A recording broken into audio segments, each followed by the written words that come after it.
एक बार माता पार्वती ने महसूस किया कि महादेव तो देवों के भी देव हैं। सारे देव तो सुंदर महलों में रहते हैं, लेकिन देवाधिदेव श्मशान में, इससे तो देव की प्रतिष्ठा भी बिगड़ती है।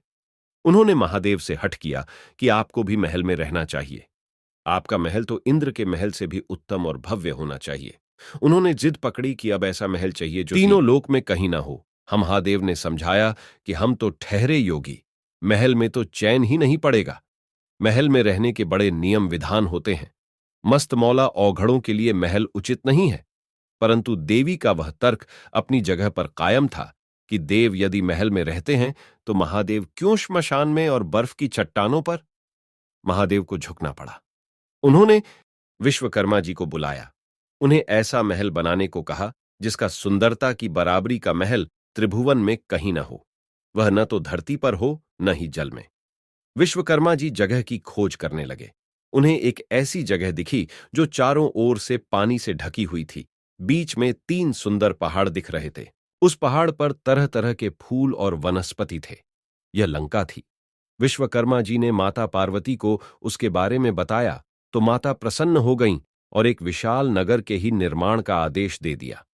विश्वकर्मा जी ने अपनी कला का परिचय देते वहां सोने की अद्भुत नगरी ही बना दी।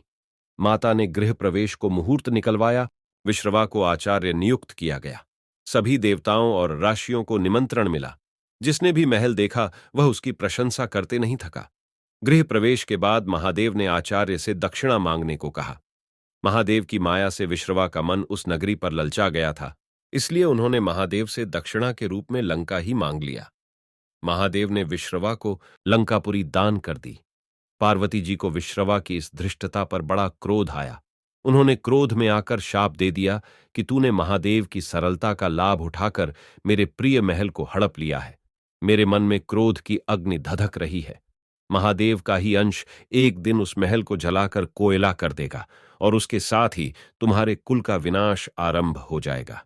कथा श्रुति के अनुसार विश्रवा से वह पुरी पुत्र कुबेर को मिली, लेकिन रावण ने कुबेर को निकालकर लंका को हड़प लिया।